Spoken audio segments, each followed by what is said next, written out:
আশা করি এটা সম্ভব। চাঁপাইনবাবগঞ্জে সাংবাদিকদের সাথে মতবিনিময় করেছেন নবাগত police super Mohammad Rezaul Karim. 11 September রোজ বুধবার বেলা 11:30টায় জেলা পুলিশ সুপারের কার্যালয়ের সম্মেলন কক্ষে এই মতবিনিময় সভা অনুষ্ঠিত হয়।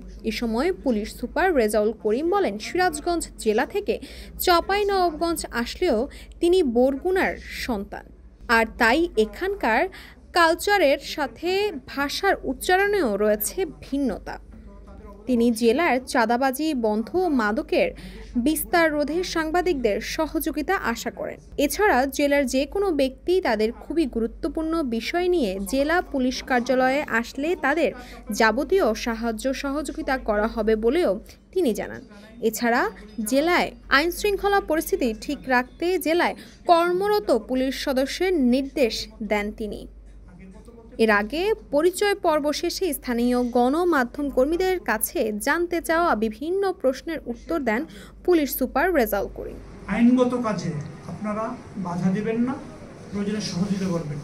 পুলিশ যদি কোনো কারণে যদি আপনার মনে হয় পুলিশের কাজে এখানে একটি আইনি বিষয় নেই, তারা যদি অন্যায় করে সেক্ষেত্রে দ্রুত আমাদেরকে জানান, আমরা ব্যবস্থা নেব।